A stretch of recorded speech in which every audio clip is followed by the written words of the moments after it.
Live only on DAZN. November 15th, Eubank Jr. versus Ben 2. The first was a classic. Now it's the rematch. The greatest rivalry British boxing has ever seen. Eubank Jr. versus Ben 2. November 15th. Click the link in the description to buy now. In this sport, you don't wait for judges to decide your fate. TenexToken puts you in control. Stake instantly, speculate discreetly, and keep your moves private. Register now for your share of the $250,000 prize pool. Multiple winners, bigger chances. TenexToken.io. Terms and conditions apply.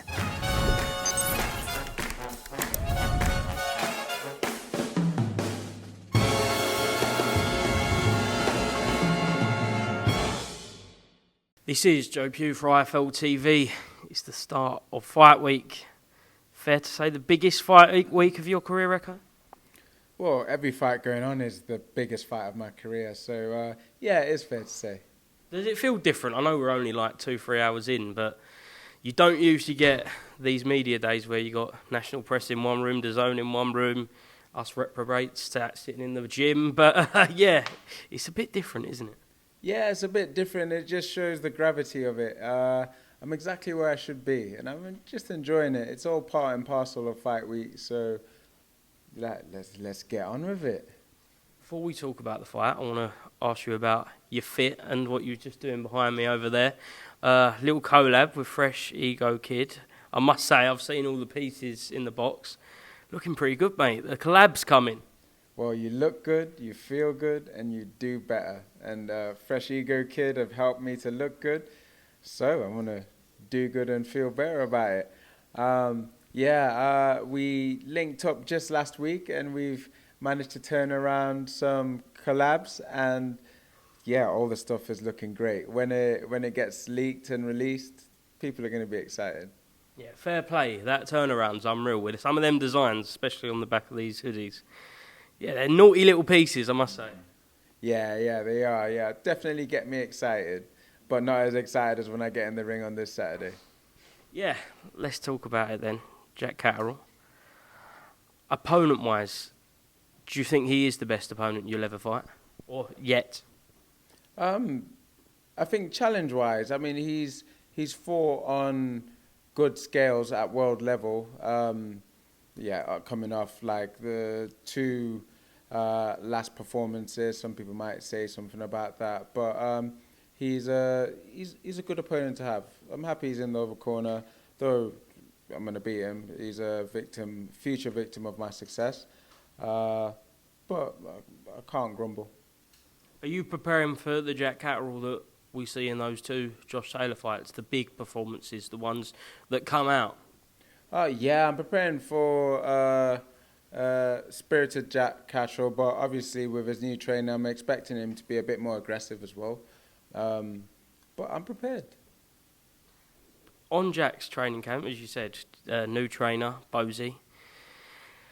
I don't think sparring could get much better for him with Jaron Ennis in the opposite corner. Do you think that could play a factor in his improvement on Saturday night? Who knows? Because when he's getting in the ring with me on Saturday, he's not getting in with Jaron Ennis, so he's not going to have practice for me. Because I can't say anything about Boots. Boots is his own entity, but he doesn't do what I do. I want to talk about your career up to now, the lows, the highs, everything in between. What would you say has been the lowest point of your professional career?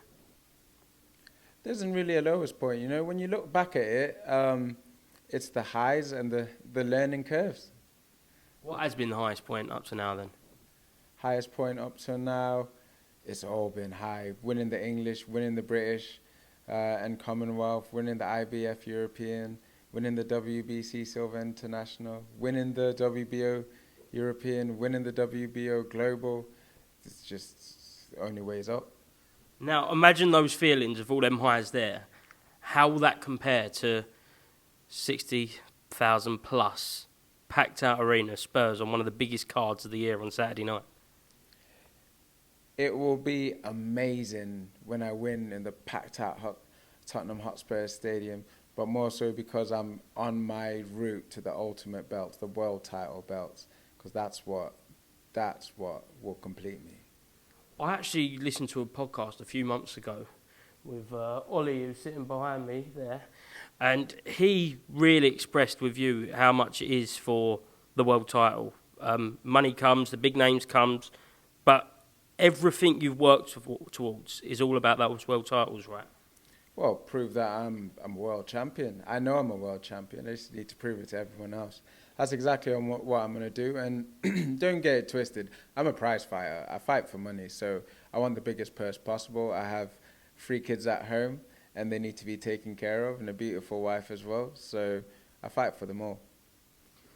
Going back to your only professional defeat, in and around that time, that excellent run of wins before Scarf, did you feel like you was getting kind of boxed in as a domestic welterweight? Yeah, my only professional learning match. I did feel like I was a bit held back a bit. It could have added to things of the performance and whatnot, but I definitely learned a lot from there. And as you can see, the performances since then have been top notch. I've ramped up everything. Yeah, from the outside looking in, I know I'm not the only one who thought that. It was like, oh, Ekow's defending his British title again, when realistically, with the defences you had, you could have moved on to European world title eliminators. Does it feel like what happened that night has just put your mindset as, no, it is world titles now? Oh, definitely. It was always world titles. I think I was just fighting people that were put in front of me. But now just putting my foot down about the level of opposition, being given the chances, and obviously grabbing the opportunities with both hands. That's what I do. I feel like, again, stop me if I'm speaking out of turn, but you perform better when your back is up against the wall. And we see it in Glasgow. Not many people were made you favourite. I know it was all written for Josh Taylor to have his comeback win and kind of make a statement and reassess himself on the world stage. So are we going to see that again on Saturday night?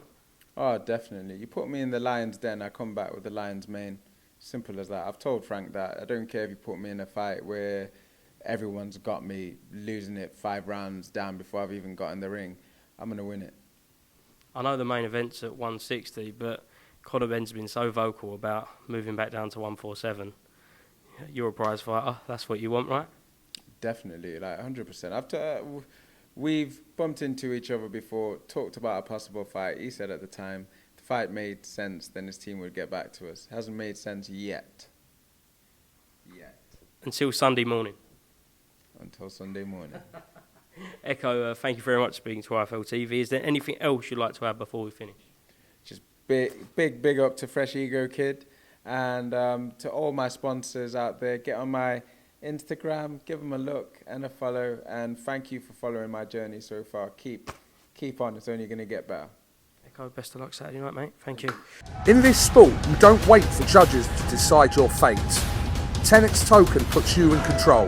Stake instantly, speculate discreetly, and keep your moves private. TenexToken. Play smart, play discreet.